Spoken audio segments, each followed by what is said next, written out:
쭉 오고 뭐 멈추고 이렇지 않고 그냥 갑자기 언제 어떻게 쏟아질지 모르게 갑작스럽게 비가 왔다가 또 멈추고 또 멈추면 다시 또 비 오고 이런 일기가 계속 지속되는 것 같습니다. 어젯밤에 바람이 많이 불어가지고요. 그 교회 행사 현수막 달아놨던 현수막이 그 지지대 그 강목이 부러져 가지고 현수막이 펄럭펄럭거리고 있었습니다. 지지대를 이제 교체를 해서 다시 달려고 하는데 위에가 이제 비가 오면 좀 미끄럽고 위험해서 비가 좀 그치면 해야 되겠다 해서 이제 위에 비 그칠 때를 기다리고 있어서 이제 비가 그쳤네. 아이고 이거 좀 마무리해놓고 좀 이따가 나가서 달아야지 하고 나가려고 하는데 다시 또 비가 또 몽땅 쏟아져가지고 결국은 그 작업을 하지 못했습니다. 일기가 굉장히 불순하고 왔다 갔다 하는 상황인데요. 어찌 보면 지금의 시대와 상황처럼 참 그런 일기가 불순하고 예측하지 못할 그런 많은 일들이 일어나고 있습니다. 그럼에도 불구하고 이 마지막 시대에도 예측하지 못한 일들이 우리 삶 가운데 많이 일어난다고 할지라도 여전히 신실하시고 변함없으신 그 하나님의 신실하심을 믿음으로 붙들고 나아가셔서 흔들리지 않고 요동치 않으시는, 우리 아까 이따 찬양하겠지만 나 어느 곳에 있든지 늘 마음이 편하다. 내가 어떤 상황을 만나도 때때로 갑작스럽게 폭우가 쏟아져도 갑작스럽게 이런 일들과 상황이 생겨도 내가 주님 안에 있습니다. 그래서 내 영혼은 안전합니다. 평안합니다. 이렇게 믿음으로 고백하실 수 있는 우리 사랑하는 성도님들 되시기를 간절히 바랍니다. 아멘. 그런 주님의 평안을 누리고 사십시다. 그것이 바로 우리의 믿음의 삶이기 때문에 그래요. 요즘 우리 시편 말씀 함께 나누고 있는데요. 시편에서 우리 다윗이 고백했던 시편의 고백 중에서 참 많이 다윗이 고백하고 있는 고백이 있어요. 무슨 고백이냐면 하나님이 나의 방패이시고 나의 피난처십니다라는 그런 고백이에요. 피난처라는 말은 어떤 말이냐면 예를 들면 전쟁의 포화 속에서 내가 그 전쟁의 위협, 전쟁을 통해서 죽음의 위협, 목숨이 왔다 갔다 하는 그런 상황 속에서 내가 안전하게 피신할 수 있는 그곳이 바로 피난처라는 그런 의미가 있어요. 그래서 피난처라는 말을 사용할 때 비슷한 앞뒤로 뭐가 또 나오냐, 요새라는 말도 많이 나와요. 요새가 뭐죠? 요새가 뭔가 요새. 적들이 공격해 올 때 나를 안전하게 보호해 줄 수 있는, 쉽게 공격하기 어려운 그런 성이나 이런 것들을 요새라고 하잖아요.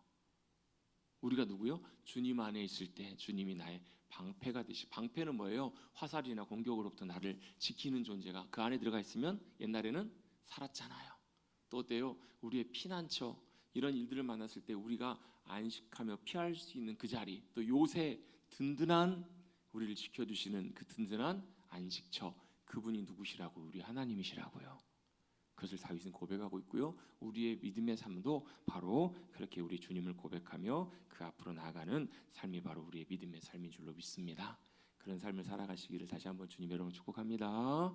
아멘. 하나님은 그런 역사로 이 땅 가운데 살아가는 우리들을 부르시고 인도하고 계신다라는 거예요.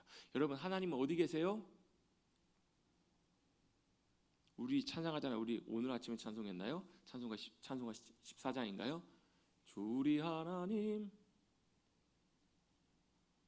그다음 모르세요? 주리 하나님 하늘에 계시니, 맞죠? 온 천하 만밀 우러러 찬송하세, 맞잖아요, 그죠? 맞으면 맞다, 틀리면 틀리다. 너무 오래 그 찬양을 안 했나 봐요. 앞에 있는 찬양들을. 찬송가 14장에 보면 주리 하나님 어디 계세요? 하늘에 계신다고요. 그 하나님 어디 계세요? 하늘에 계세요. 우리는 어디 살아요? 땅에 살아요. 그런데요, 하나님은 하늘의 하나님이시고 하늘에 계시지만 하나님은 하나님이 만드신 이 천지 만물, 우리가 살아가는 이 땅을 향해서도 마음을 떼지 않으시는 분이 하나님이세요. 이 땅을 향해서도 우리의 현실, 살아가는 우리의 인생의 현실과 우리의 삶의 모습들을 하나님이 뭐하고 계신다고요? 늘 지켜보고 계신다고요. 눈을 떼지 않으시는 하나님이시라고요.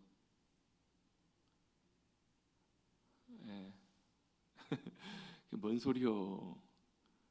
이런 거예요. 하나님은 하늘에 계시지만 이 땅에 관심이 있으시다고요. 어떻게요? 열렬한 관심으로 이 땅을 보고 계시고 이 땅을 알고 계신다라는 말이에요. 이 땅을 향해 하나님의 관심과 마음이 향해 있으세요. 그래서 뭐가요? 하나님이 처음에 이 땅에 만드신 아담을 두셨던 에덴은 어떤 곳이었는가? 하나님이 이 땅에 만드신 하나님의 통치와 주권이 완전하게 역사한 완전한 곳, 그곳이 바로 에덴이었어요. 그래서 거기서는 뭐가요? 부족함이 없었어요. 결핍이 없는 풍요로운 곳이었고, 거기에는 뭐가 가득한 곳이었는가? 하나님의 평안이 가득한 샬롬의 땅이 바로 어디였냐면 에덴이었어요. 에덴. 그래서 여러분, 이 샬롬이라는 것을, 샬롬이 뭐예요? 샬롬, 평안이라는 말이잖아요. 근데 그냥 평안이 아니라 주님으로부터 오는 평안이 샬롬이에요. 평안이. 근데 이 평안을 얘기할 때 우리가 절대로 빼놓지 말고 얘기해야 될 이 샬롬의 시작, 샬롬의 완성이 어딘가? 에덴이. 에덴. 에덴. 왜요? 하나님이 그곳에 아담과 함께 거하시고 그곳을 어떻게 주권적으로 다스리시고 통치하시는 모든 것들이 하나님의 생명으로 풍족한 그곳이 바로 하나님의 동산 에덴이었기 때문에 거기는 뭐가? 하나님의 샬롬이 가득한 곳이었다라는 거예요. 그리고 하나님은 에덴을 누구에게요? 아담을 통해서 그곳을 경작하고 지키게 하십니다. 뭐하게 하시는 거예요? 섬기게 하시고 유지시키는 일을 아담에게 맡기신 거예요. 에덴이 어디 있어요? 이 땅에. 그래서 에덴은 뭐예요? 이 땅에 세우시는 하나님이 함께 하시는 거하신 하나님의 땅, 하나님의 나라예요. 그래서 에덴을 뭐라고도 표현해요? 그래서 에덴에 쫓겨난 우리의 인생을 뭐라고요? 신락원이라고도 표현하잖아요. 에덴을 상실해 버렸다고. 이 땅에 여러분 에덴이 있어요, 없어요? 이 땅에 에덴이 없어요. 이 땅에 에덴에서 우리가 쫓겨났기 때문에 그래요. 그런데 원래 하나님은 에덴을 만드시면서 아담을 통해서 에덴뿐만 아니라 창조하신 모든 세상과 이 땅도, 황폐하고 공허했던 모든 땅도 다스리시고 통치하도록 명령하신 거예요. 이 땅이 뭐가 되도록요? 에덴과 같이 되도록. 그게 아담에게 명령하신 하나님의 명령이었어요. 에덴이 온 땅에 가득하도록 하신 거예요. 그래서 여러분 성경에 보면 에덴 동산이라는 말을 좀 다른 표현으로 선지서들이라는 데서는 뭐라고 부르냐면요, 물된 동산이라고도 표현을 해요. 이사야 58장 같은 데 보면 물된 동산이라는 표현이 나오는데, 물된 동산이 뭐예요? 동산에가 물이 대져 있어요. 그게 왜 에덴 동산이에요? 에덴에 물이 끊어지지 않아요. 그 말은 무슨 얘기예요? 거기에 생명이 넘치고, 이 물이 여러분 그냥 흐르는 시냇물일 수도 있지만요, 하나님의 생명수의 강이 넘치는 곳. 이게 어딘가 계시록에 보면 나오잖아요. 하나님의 영원한 나라, 그 나라에는 뭐가요? 보좌로부터 뭐가요? 생명수의 강이 흘러넘쳐서 그 주변에는 뭐가요? 생명나무가 사시사철 늘 맺힌다고요. 이걸 상징적으로 환상으로 계시로 보여주신 장면이 에스겔 47장 말씀이에요. 47장 뒷부분에 보면 뭐가요? 보좌로부터 물이 흘러나요. 성전의 보좌로부터 물이 흘러나서 처음에는 어때요? 발목, 무릎, 허리, 가슴. 그래서 나중에는 헤엄쳐야 할 만큼, 창이랄 만큼 그 물이 흘러넘쳐나요. 그 물이 무슨 물이에요? 하나님의 생수의 강, 생명수의 강이에요. 그 강이 흘러갈 때 어떻게 해요? 죽었던 땅이, 진펄과 개펄의 땅이 어떻게 해요? 살아 일어나서 거기에 나무가 자라는데요, 거기에 사시사철 나무가 자라는데 그 나무의 열매와 잎사귀가 뭐예요? 사람을 치유하고 살리는 그런 열매와 나무가 돼요. 그게 뭐예요? 이게 뭘 의미한다? 하나님 나라에 세우시는 하나님의 동산, 하나님의 영광의 생명수의 강이 흐르고 생명나무가 있는 그것들을 하나님께서 회복시키신다는 말씀이구나라는 것을 우리가 볼 수 있어요.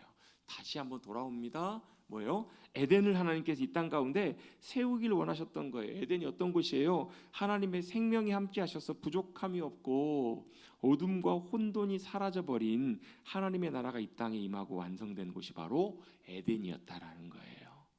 그래서 예수님이 이 땅에 오신 목적도 뭐냐면요, 우리를 구원하시려고 오셨는데, 우리를 구원하셔서 뭐 하시려고요? 이걸 다시 회복시키시려고 이 땅에 오신 거예요. 그래서 예수님이 뭘 선포하셨어요? 회개하라, 하나님의 나라가 가까이 왔다라고 선포하세요. 하나님의 나라가 지금 너희에게 임하고 있다라는 거예요.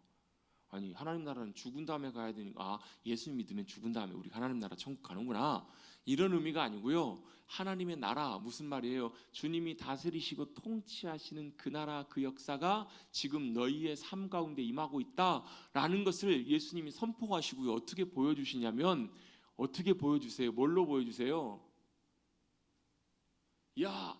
세례요한이 옥중에 있을 때 죽기 전에 자기 제자들 사람을 보내갖고 예수님한테, 우리가 당신을 기다리는 게 맞습니까? 아니면 다시 다른 분이 또 오십니까? 이렇게 물어보도록 세례요한이 사람을 보내요. 그 말씀 기억나시죠?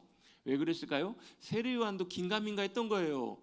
아니, 분명히 그러니까 메시아로 이 땅에 오신 그분은 뭐예요? 하나님 나라를 회복하셔야 되는데 회복하시려면 어떻게 해요? 이 땅을 어떻게 해요? 뒤집어 엎으셔야 될 것 같은데 예수님 뭐 하고 계세요? 병자 고치고 계세요. 귀신 내쫓고 계세요. 그렇죠? 예수님 뭐라고 말씀하세요? 야, 니네가 본 걸 그대로 세례요한에게 전하라는 거예요. 뭐라고 계세요? 하나님 나라가 임했더니 어떤 일이 벌어져요? 마귀가, 귀신이 떠나가기 시작하고요, 육신의 질병이 치유되기 시작하고요, 회복의 역사가 일어나더라는 거예요. 이게 뭐예요? 이게 하나님 나라가 임할 때 우리 가운데 어그러졌던, 또 고통과 억압 가운데 눌렸던 그 일들이 뭐가 되는 거예요? 회복되는 하나님의 놀라운 역사가 시작되고 있다라는 것을 주님이 보여주신 거예요. 왜요? 고치시는 분은 하나님이세요. 회복시키시는 분은 하나님이세요. 그 역사를 이 땅 가운데 보여주시려고 예수님이 이 땅에 오셨어요. 그게 뭐예요? 하나님 나라의 회복이에요. 그게 뭐예요? 에덴이 이 땅 가운데 임하는 사건이라는 거예요. 근데 안타깝게도 하나님께서 만드셨던 에덴은 어떻게 해요? 인간 하나님의 의도와 상관없이 인간의 죄로 인해서 완전히 다른 방향으로 가버립니다. 아담이 범죄한 이후로 이 세상 가운데는 창조 이전과 같이 혼돈과 어둠이 가득 덮은 그런 시대와 상황들로 변해갑니다. 여러분, 우리가 살아가는 시대를 보면 돼요. 역사를 보면 돼요. 지금 우리가 살아가는 시대와 세상이 어떤 것 같으세요? 하나님이 다스리신 참 아름다운 하나님의 나라가 임하는 평화와 평안이 가득한 그런 시대를 우리가 살아가고 있죠? 그런가요? 아니죠. 우리 주변에 어때요? 탄식하며 신음하며 절망하며 고통스러워하며, 지금도 여러분, 우리나라 여러분 이제는 뉴스도 잘 안 나와요. 스스로 목숨을 끊는, 스스로 자살하는 사람들이 여러분 얼마나 많은지 몰라요. 왜요? 삶의 의미를 잃고 공허함과 두려움과 공포 가운데, 괴로움 가운데 더 이상 이제 살 힘이 없어서, 살 의지가 없어서 스스로 목숨을 끊는 그런 사람들이 여러분 얼마나 많은지 몰라요. 우리 주변에 또 얼마나 잔혹하고 그런 여러분 악랄한 일들이 여러분 이 시대 가운데 많이 일어나요. 여러분 막 공분을 일으킬 만한 그런 일들이 참 많잖아요. 요즘 그 근래 어제 오늘 뭐 뉴스에는 여러분 뭐 얼마 전에 있었던 그 살인 사건 있잖아요. 살인 사건 때문에 여러분 지금 난리잖아요. 그 아버지 일 때문에 난리예요. 뭐 처벌이 안 된대요. 왜? 친족 관련된 부분이기 때문에 증거를 없애버려도 그게 처벌이 안 된다라는 거예요. 그 때문에 얼마나 많은 사람들이 여러분 공분을 느끼고 마음속으로 얼마나 답답함을 느껴요. 막 그런 마음들이, 그런 진노, 분노들이 있잖아요. 왜? 지금 우리가 살아가는 시대와 상황들이 이렇다고요. 근데 이게 지금만 그런 것이 아니라요. 과거에도 그랬어요. 옛날도 그랬어요. 언제도요? 노아의 시대에도 그랬어요. 그래서 하나님께서 어떻게 더 이상 안 되겠다 싶어서 노아의 시대에 싹 온 땅을 다 쓸어버리세요. 죄악과 어둠과 모든 불의의 모든 것들을 하나님께서 다 심판해 버리시려고 물로 싹 다 쓸어버리시잖아요. 그리고 다시 노아를 통해서 다시 인류를 시작하게 하셨는데 그래도 해결이 안 되잖아요. 왜요? 사람의 본성이 안 바뀌어요. 죄된 본성으로. 그래서 하나님께서 누구를요? 아브라함을 부르십니다. 그리고 아브라함의 후손을 통해서 그 역사를, 무슨 역사인가요? 무슨 역사냐면 하늘의 하나님의 나라를 이 땅에 심으시고 세우시는 그 역사를 이루시기를 원하셨던 거예요. 자, 여기까지 제가 쭉 성경의 전체적인 큰 흐름을 제가 말씀을 드렸는데요. 이게 뭐하고 연관되냐면 우리를 구원하신 하나님의 목적과 의도와 연관이 돼요. 저와 여러분을 예수님의 십자가의 보혈의 은혜와 공로로 믿음으로 말미암아 그 은혜로 저와 여러분을 구원해 주신 줄로 믿습니다. 저와 여러분이 구원받고 하나님의 자녀가 된 줄로 믿습니다. 그 은혜가, 구원의 은혜가 뭐 때문에요? 다 하나님의 의도와 계획과 목적과 뜻 가운데 우리를 구원하시고 부르셨다는 거예요. 자, 이걸 우리가 좀 잘 알고 우리가 잘 이 내용들을 이해할 필요가 있습니다. 왜요? 하나님은 이 아브라함의 후손들을 통해서, 아브라함 후손이 누구냐면 이스라엘이에요. 이스라엘을 통해서 뭘 하기를 원하셨는가? 이 땅에 하늘의 하나님의 나라를 이 땅 가운데 세우시고 나타내길 원하셨다고요. 여러분, 이런 우리 영적인 사고방식에 좀 변화가 좀 필요해요. 왜? 우리는 지금까지는 어떻게 신앙생활을 했냐면요, 우리가 이 땅에서 예수님 믿고 우리 죽은 다음에 천국 갈 걸로 생각하고 신앙생활을 해왔어요. 맞죠? 맞죠? 그래서 어떻게 해요? 천국 가기 위해서 이 땅에서 열심히 믿음으로 삽시다. 봉사하고 또 헌신하고 전도하고 기도하고 예배 열심히 드리고 이렇게 우리가 살아야지, 이렇게 신앙생활하고 살아오셨죠? 아니에요? 맞죠? 흐름이 대부분 다 이러실 거예요. 근데 중요한 것은요, 우리가 그렇게 하고 말고가 중요한 게 아니고 하나님이 왜 우리를 구원하셨는지 그 구원의 목적과 의도를 우리가 모르면 그냥 그렇게 신앙생활하다 말 거예요. 그런데 성경을 통해서 하나님은 우리에게 분명히 뭘 말씀하시냐면 우리를 구원하시고 하나님의 백성 삼으신 하나님의 의도와 하나님의 뜻과 하나님의 목적과 계획이 있다 없다요? 있어 없어요? 있어요. 그게 어디 나와요? 출애굽기에 나온다고요. 그게 성경에 나와요. 출애굽기 말고도요.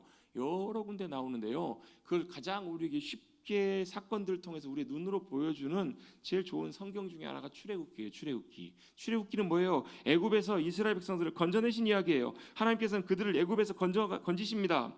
자, 하나님께서 뭘요? 아브라함에게 하셨던 그 약속이 뭔데요? 야, 내가 너와 내 후손을 통해서, 네 후손이 누구예요? 이스라엘을 통해서 뭐 하시겠다고요? 하나님이 하실 일이 있다. 하나님이 그게 뭐예요? 계획이고 그게 하나님의 비전이에요. 그걸 이제 드디어 이제 어디서부터요? 출애굽기서부터 이제 이뤄 가시는 거예요. 실현해 가시는 거예요. 애굽에 내려가게 하셨던 이스라엘 백성들을 구원해 내십니다. 그리고 그들을 어디로 데려가세요? 시내산으로 데려가세요. 시내산에 데려가셔서 뭘 하세요? 거기서 그것이 무엇인지를 알려주세요. 뭐라고요? 그게 야, 내가 너희 하나님이다. 그리고 너희가 내 소유이고 내 백성이다. 내가 너희를 제사장 나라 거룩한 백성으로 삼아서 세상 가운데 하나님의 살아계심과 하나님이 너희 가운데 함께하고 계심과 그리고 너희를 통해서 역사하시는 하나님이심을 보여주시겠다는 거예요. 제가 요즘 여호수아 말씀을 읽고 있는데요. 여호수아 말씀을 읽어보면요, 그 주변에 있었던 가나안의 이방 사람들이 뭘 들었냐면요, 애굽에서부터 이스라엘을 건져내신 이야기를 그들이 다 들어요. 무슨 얘기예요? 그 당시 애굽은 그 주변에서 가장 강력한 강대국이었어요. 그 애굽을 어떻게 하셨어요? 하나님이요? 박살내셨어요. 완전히 초토화시키셨어요. 아니 웬만하면 바로가 손 들었을 거예요. 근데 하나님이 너 손 들고 있어. 손 내리지 마. 아니 가만히 있어.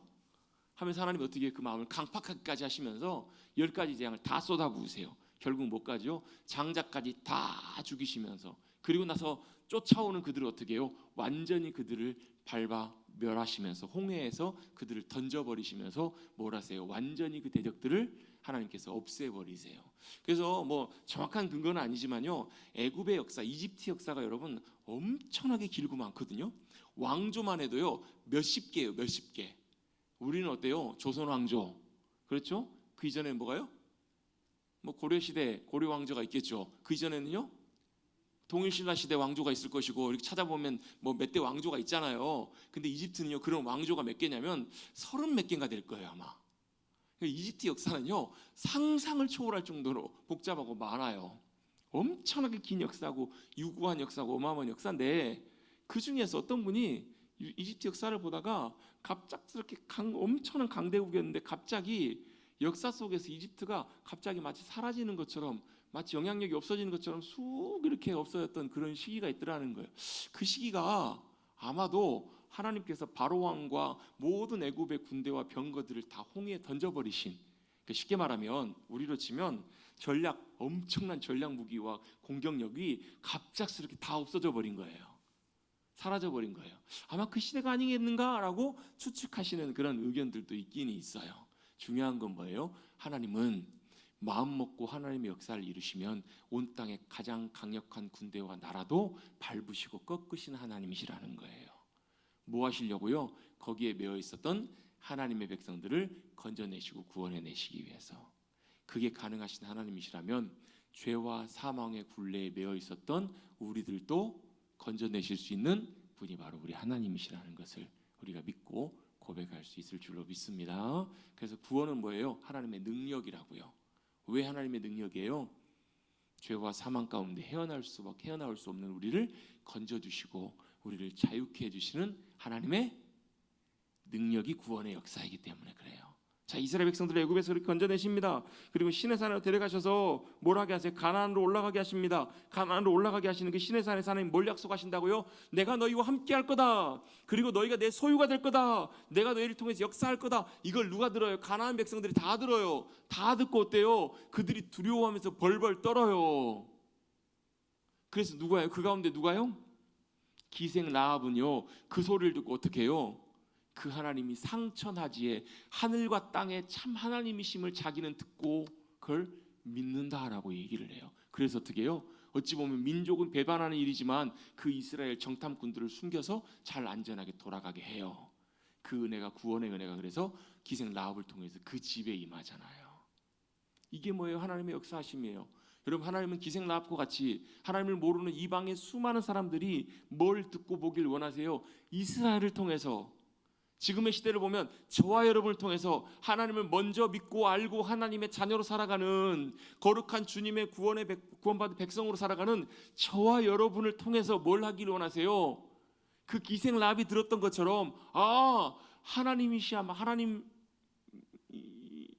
하나님이시야말로 참 하나님이시고 살아계시고 역사하시는 놀라운 크고 위대하신 하나님이십니다. 그걸 보기를 원하시는 거예요. 여러분, 우리의 삶을 통해서 그 하나님의 함께하심과 또 우리가 하나님의 백성됨과 또 하나님이 우리를 통해서 역사하시고 일하시는 분이심을 증거하고 나타내실 수 있는 주님의 영광의 통로들이 되시기를 주님의 이름으로 축복합니다. 이게 우리를 구원하신 목적이시라고요. 이게 이스라엘을 부르신 하나님의 목적이세요. 그래서 뭘 하세요? 그걸 위해서 중요한 것 한 가지를 말씀하세요. 물론 언약을 맺으시고요, 중요한 것 한 가지를 말씀하시는데 그게 바로 뭐예요? 내가 너희 가운데 거하기 위해서 뭘 만들라고요? 제가 너무 앞에 서두를 좀 어렵게 설명을 했나 봐요. 오늘 다들 막 저게 뭔 소리야 하는 표정으로 저를 많이 쳐다보고 계세요. 성령님께서 깨닫게 해주셔야 방법이 없습니다. 제가 아무리 설명 잘한다고 되는 게 아니고 이게 뭐예요? 뭘 만들려고 하시냐? 성막을 만들려고 하세요. 성막이 뭐예요? 성막이 뭐죠? 성막은 거룩하신 하나님의 영광이 그들 가운데 거하시기 위해서 만들려고 하신 거예요. 그래서 우리 여러분 지난주 말씀 기억나시죠?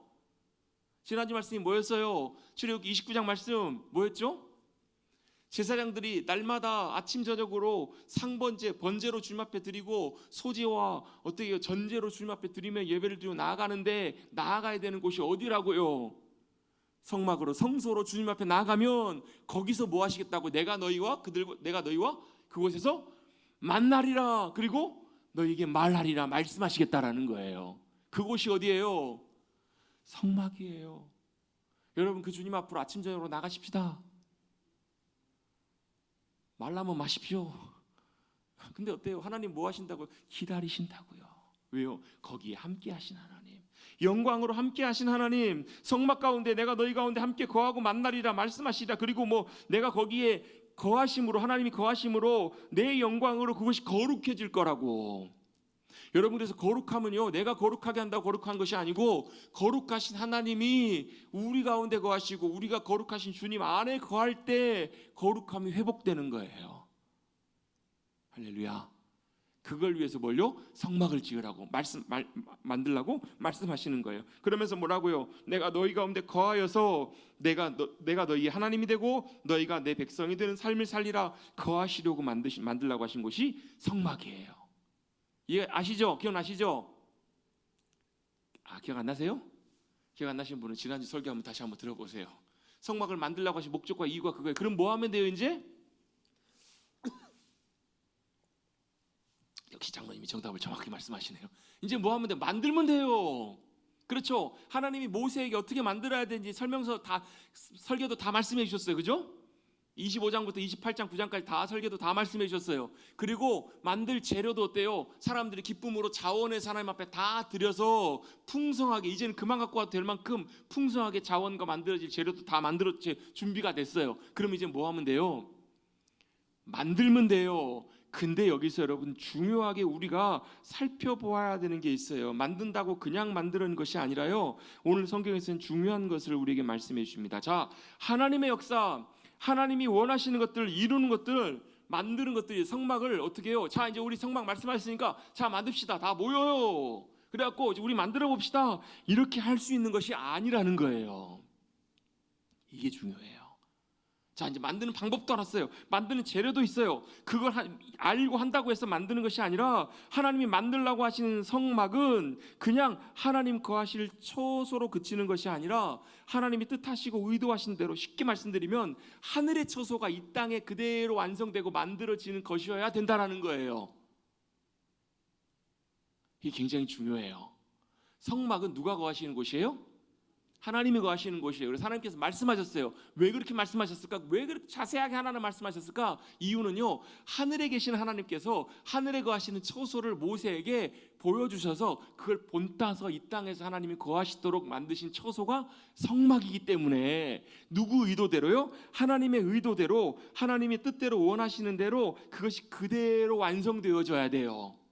그걸 위해서 오늘 본문은 중요한 단서를 몇 가지 말씀하십니다. 바로 뭐냐면 첫 번째로 하나님은 하나님께서 그 사람들을 부르셔서 선택하셔서 그 사람들에게 그 일들을 맡기신다라는 거예요. 그 사람들이 누구냐? 오늘 본문에 보시면 2절을 또 6절의 표현이 나옵니다. 2절 1절에 보시면 여호와께서 모세에게 말씀하여 이르시되, 하나님이 모세에게 뭘 말씀하세요? 내가 유다 지파 훌의 손자여 우리의 아들인 브살레를 지명하여 부르라라고 말씀을 하세요. 또 6절에도 보시면 내가 또 단지파 아이사막의 아들 오홀리압을 세워 그와 함께하게 하여, 이렇게 쭉 나옵니다. 자, 누구를 대표적으로 불러 세우시냐면 브살렐과 오홀리압을 부르십니다. 여러분, 브살렐이라는 사람의 이름의 뜻이요, 하나님의 그림자, 하나님의 그늘이라는 뜻이에요. 자, 그림자 하면 여러분, 우리 한국 정서에서는요, 그림자가 좀 부정적인 의미가 좀 강해요. 그림자는 좋은 거예요, 나쁜 거예요? 좀 뭔가 좀 그렇잖아요, 그림자. 근데 그림자가요, 성경적인 의미에서는요, 본래 형상을 그대로 나타내 보여주는 것이 그림자라는 거예요. 그렇죠, 여러분? 빛이 비춰지면 그림자가 쫙 비춰지잖아요, 그죠? 그 모양을 그대로 나타내는. 그래서 하나님의 그림자라는 말은 무슨 말이냐면 하나님이 원하시는 그 형상과 모양을 그대로 이 땅에 구현하고자 부름받은 존재가 브살렐이에요. 오홀리압이라는 뜻은 무슨 말이냐면 아버지의 장막이라는 뜻이에요. 아버지의 장막이 뭐예요? 물론 자기 아버지 장막일 수도 있겠지만 근본적으로 하나님 아버지의 장막, 그 사람 이름이 뜻이 그렇다고요. 여러분, 이들은요, 그들이 지음받은 그 이름 뜻대로 하나님의 그림자로 하나님의 형상을 그대로 옮기는 역할을 브살렐은 했고요, 또 아버지의 장막처럼 하나님 아버지의 장막을 세우는 일을 오홀리압이 그대로 하는 쓰임받은 존재가 된 거예요. 여러분, 하나님은요, 우리의 삶을 하나님의 뜻대로 계획대로 부르셔서 사용하시는 분이 우리 하나님이세요. 여러분, 우리 이름은 대체적으로 부모님이 지어주시거나 어떤 경우에는 돈 내고 철학관에서 지어오시기도 하고, 어떤 경우에는 어때요? 우리가 뭘 따라가요? 학렬을 따라서 그대로 이름을 짓는 경우들이 많아요. 근데 성경에 나와 있는 이름들을 보면요, 대체적으로 그들을 향한 하나님의 부르심과 관계된 이름들이 참 많아요. 걱정하지 마십시오. 목사님, 저는요, 할머니가 어렸을 때 절에 가서 이름 지어오셨는데 어떻게 해요? 이름 바꿔야 돼요? 그 이름 그냥 그대로 쓰십시오. 다만 우리를 부르시는 하나님의 부르심의 이름은 우리가 발견하실 필요가 있어요. 여러분, 우리를 어떻게 부르셨어요? 하나님이요, 같이 한번 따라해 보시겠습니다. 이스라엘 성도. 하나님 우리를 어떻게 부르신다고요? 이스라엘, 하나님 나라의 백성, 또 거룩한 하나님의 무리, 성도라고 부르고 계신다고요. 또 각자마다 하나님께서 부르시는 부르심의 이름들이 있어요. 그래서 여러분, 우리 자녀들 이름 지을 때도 기도하면서 지으세요. 기도하면서 하나님께 주신 감동대로. 왜요? 그 주시는 감동대로 그 인생을 하나님께서 부르시는 경우가 많기 때문에 그래요. 그 사람의 이름이 그 사람의 삶의 방향과 하나님의 부르심을 결정하는 경우들이 참 많아요. 이 브살렐과 오홀리압은 하나님의 부르심을 따라 그렇게 부름받았고, 그렇게 하나님 앞에 준비되어서 하나님께 붙들려서 그 일들을 감당하게 해 주셨다라는 거예요. 여러분, 하나님은 저와 여러분 한 사람 한 사람을 구원하실 때 그때부터 하나님의 뜻과 계획대로 우리를 부르고 계신 줄로 믿습니다. 아무도 아멘 안 하시네요. 자, 저를 따라 안 하시면 저는 억지로 시킵니다. 자, 저를 따라 같이 한번 해보시겠습니다. 하나님이 나를 부르셨습니다. 아멘. 감격스러우셔야 돼요. 아무도 여러분, 하나님이 우리를 구원하셨을 뿐만 아니라 우리를 부르셨다고요. 어떻게 해요? 제가 얼마 전에 이제 매달 이렇게 어떤 보내주시는 이제 목회 잡지가 하나 있는데요. 그 잡지를 보다 보니까 아니 넘길 때마다 그게 보여요. 어떤 목사님이 글을 쓰셨는데 사진을 이제 같이 사진을 보내주시고 글을 쓰는데 사진이 앞에 한두 장 있는데 다 봤더니 설거지하는 사진만 다 보내셨어요. 그러면서 목회에 대해서 얘기하면서 자기는 설거지를 하면서 하나님의 영성을 느끼고 경험한다라고. 저도 설거지를 더 열심히 해야 되겠다 라는 생각이 들어요. 이제 뭘 얘기를 하려고 그 목사님이 하시려고 쓰셨는데 제가 내용은 자세하게 읽어보진 않았지만요, 무슨 얘기냐면 우리를 향한 하나님의 부르심이 대단한 일을 하고 어디서 엄청난 뭐 몇천 명 모이는 집회에서 막 사람들을 위해서 막 선포하고 막 이런 일도 하나님의 부르심이고 일일 수도 있지만, 정말 작은 곳에서 아무것도 아닌 곳에서 심지어 집에 설거지하면서도 하나님의 부르심 가운데 우리가 살아갈 수 있어요, 없어요? 있어요. 여러분, 우리는 뭘 봐요? 딱 교회를 보면 뭘 봐요? 몇 명 모이는가? 건물이 어떤가? 그걸 본다고요. 근데 그거보다 하나님 보실 땐 더 중요한 게요, 부르심 따라 걸어가고 있는가? 그게 더 중요한 일이라는 거예요.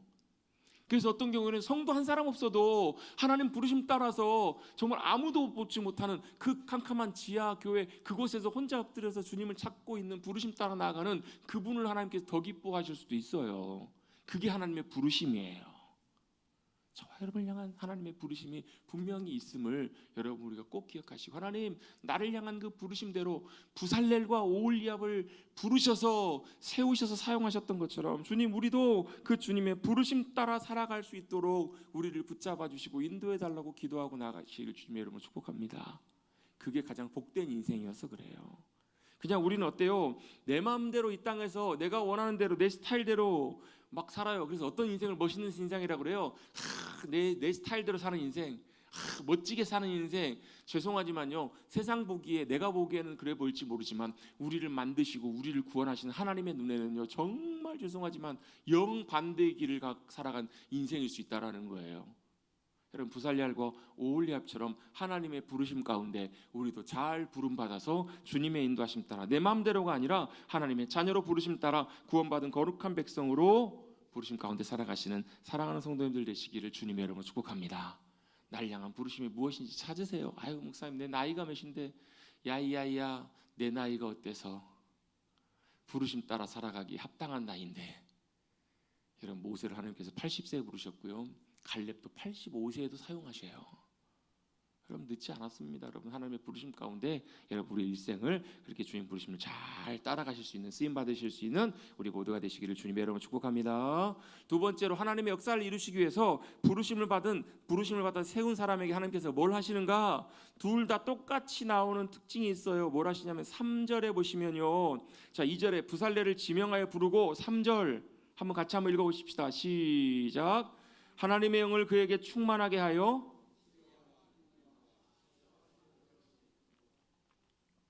아멘. 뭐 뒤로도 보면 뭐 정교한 일을 하게 해서 뭐 보석을 깎고 이런 것들을 만들게 하라라고 말씀하세요. 6절 오홀리압에게도 똑같이 나옵니다. 그와 함께 하게 하여 무슨 뭘요? 지혜로운 마음 있는 모든 자에게 내가 뭘 주신다고요? 지혜를 주어 그들이 내가 내게 명령한 것을 다 만들게 할지니라고 말씀을 하세요. 자, 여기서 중요한 게 뭐예요? 하나님이 부르신 그 사람들에게 하나님은 뭘 주시냐면, 같이 따라서 해보겠습니다. 하나님은 부르신 자들에게 하나님의 영을 충만하게 하십니다. 뭐 하게 하신다고요? 하나님의 영을 충만하게 해주신다고요. 그럼 여기서 뭘 우리가 생각을 해야 돼요? 하나님이 우리를 부르시고 하나님이 이루신 그 일을 이루시기 위해서는 우리가 자야야야 열심히 합시다 이렇게 한다고 되는 것이 아니고, 뭐가요? 하나님의 영이 우리 가운데 충만하게 함께 해주셔야 된다고요. 할렐루야. 하나님의 영이 우리 가운데 충만하게 함께 하신 것을 우리가 어떻게 하는가? 여러 가지 특징들이 있는데요, 그 중에 제일 중요한 특징 중에 하나가 뭐냐면, 하나님의 영이신 성령님은 지혜의 영이세요. 오늘은 안 따라 하시기로, 아멘을 안 하시기로 작정을 하고 오셨기 때문에 제가 이해하고 넘어갑니다. 뭘요? 하나님의 영이 우리 가운데 충만하게 함께 하시면 우리 가운데 뭐가요? 하늘의 지혜가 부어져요. 하늘의 지혜가 뭐예요? 하나님의 뜻을 알게 하시는 거예요. 뭘 해야 될지를 알게 하세요. 어떻게 해야 될지를 알게 하세요. 어떻게 해요? 우리가 실제로 해야 되는 거. 자, 부살렐과 오홀리압은 뭐 해야 돼요? 실제 금으로, 은으로, 그들이 갖고 있는 그 재료로, 이 땅에 있는 것으로 하나님께서 거하시는 처소를 만들어야 된다고요. 그걸 어떻게 만들어요? 뭐 내용은 설명 듣고 크기는 만들었지만 그걸 하나하나 만들어내기 위해서 뭐가요? 성령님의 충만케 하심이, 성령님의 충만케 하심으로 그 지혜와 명철과 분별력과 총명과 지식이 부어져야 그 일을 할 수 있다고요. 여러분, 성령님이 충만하게 우리 가운데 함께 하실 때 하나님의 하늘의 의도와 뜻이 우리의 삶 속에 완성되고 만들어지는 줄로 믿습니다. 이게 너무너무 중요한 사실이고 진리예요. 여러분, 하나님의 영이 충만해야 성막을 만드는 것이 가능해집니다. 왜요? 그걸 분별하고 판단하기 위해서 어떤 재료를 어떻게 써야 되고 뭘 맞춰야 되고 이런 것들을 분별하게 하시고 깨닫게 하시는 분이 누구시라고요? 성령님이시라고요. 하나님의 영이시라고요. 그분 충만하게 함께 하셔서 하나님이 기뻐하시는 뜻을 알게 하시고 그 일들을 잘 분별해서 하늘의 지혜로 그것들을 잘 판단하고 행하게 하세요. 그게 되어야 성막을 만드는 것이 가능해요. 여러분, 지금도 마찬가지입니다. 지금은 우리가 성막을 만들지는 않아요. 그런데 지금 우리는 뭘 하냐면 하나님이 뜻하시고 원하시고 우리에게 말씀하시는 것을 이 땅에 이루어가게 하는 그 일을 우리는 지금 감당해 가고 있는 거예요. 어디에서요? 우리 직장에서요, 우리 가정에서요, 우리 교회에서요. 우리가 하는 일을 통해서 뭘요? 여러분이 하는 일도 여러분 허투루 보지 마세요. 왜요? 여러분이 하는 그 일을 통해서 하나님이 여러분의 손길을 통해서 만들어 가시고 세워가기를 원하시는 하나님 나라 역사가 있어요, 없어요?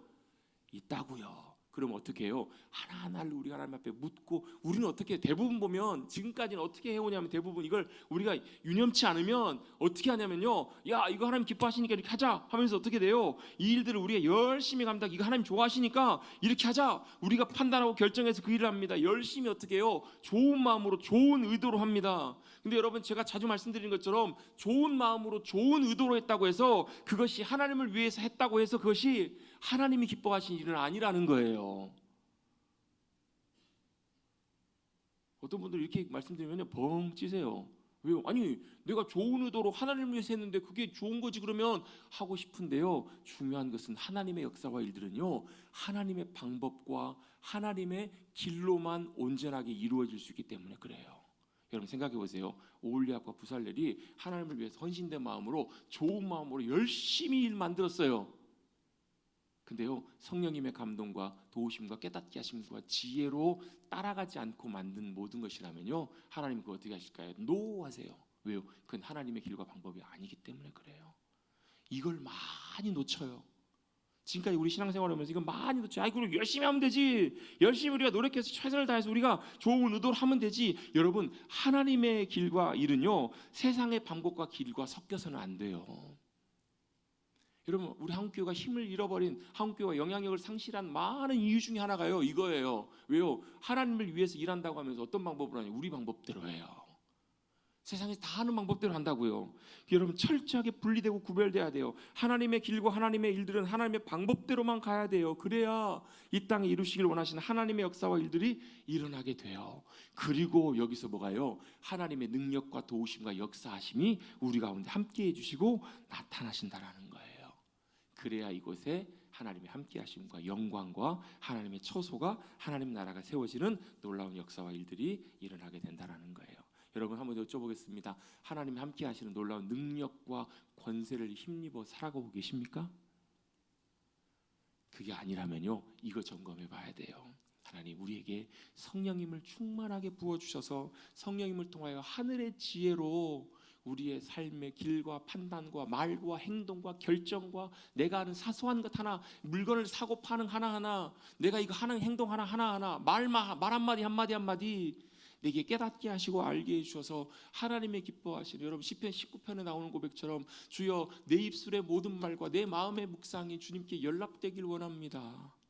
이 고백처럼 이렇게 주님의 인도하심을 잘 분별해서 따라갈 때 하나님의 함께하심과 능력과 영광과 권세와 역사하심이 나타나신다라는 거예요. 이게 교회예요. 이게 우리의 믿음의 삶이에요. 이게 저와 여러분이 살아가야 될 믿음의 삶의 부르심이에요.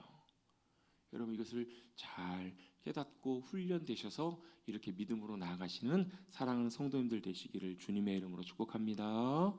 아멘. 그래서 그것을 잘 따라가도록 하나님이 명령하신 것이 안식일이에요. 안식일은 뭐냐면 우리의 시간을 맞추라라는 거예요.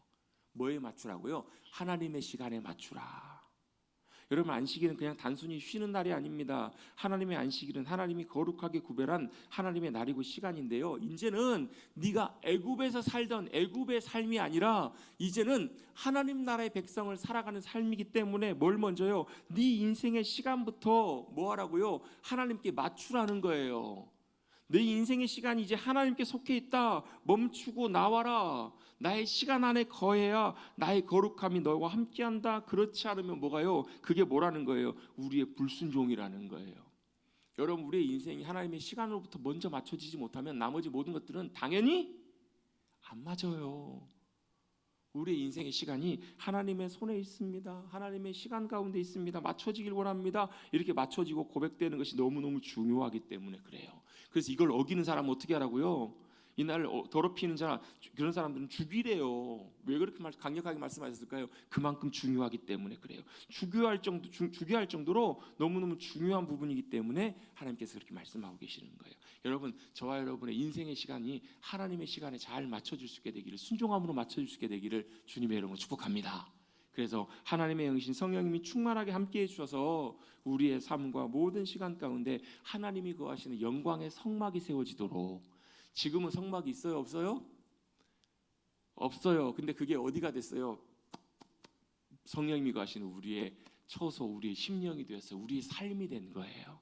그래, 우리의 삶에 하나님의 영광이 늘 함께해 주시는 영광스러운 하나님이 거하시는 처소, 하나님의 나라가 임하시는 그런 귀한 저와 여러분의 복된 삶이 되시기를 주님의 이름으로 축복합니다. 부르심 따라 사십시다.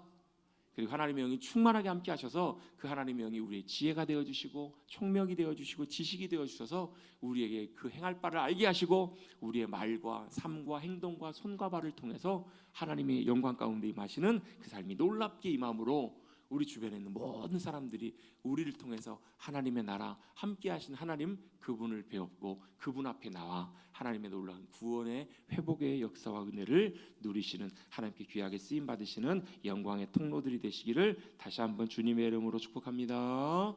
축복합니다. 그런 분들이 되십시다. 아멘. 오늘 말씀 잘 기억하시고 그렇게 하셨으면 좋겠습니다. 우리 찬양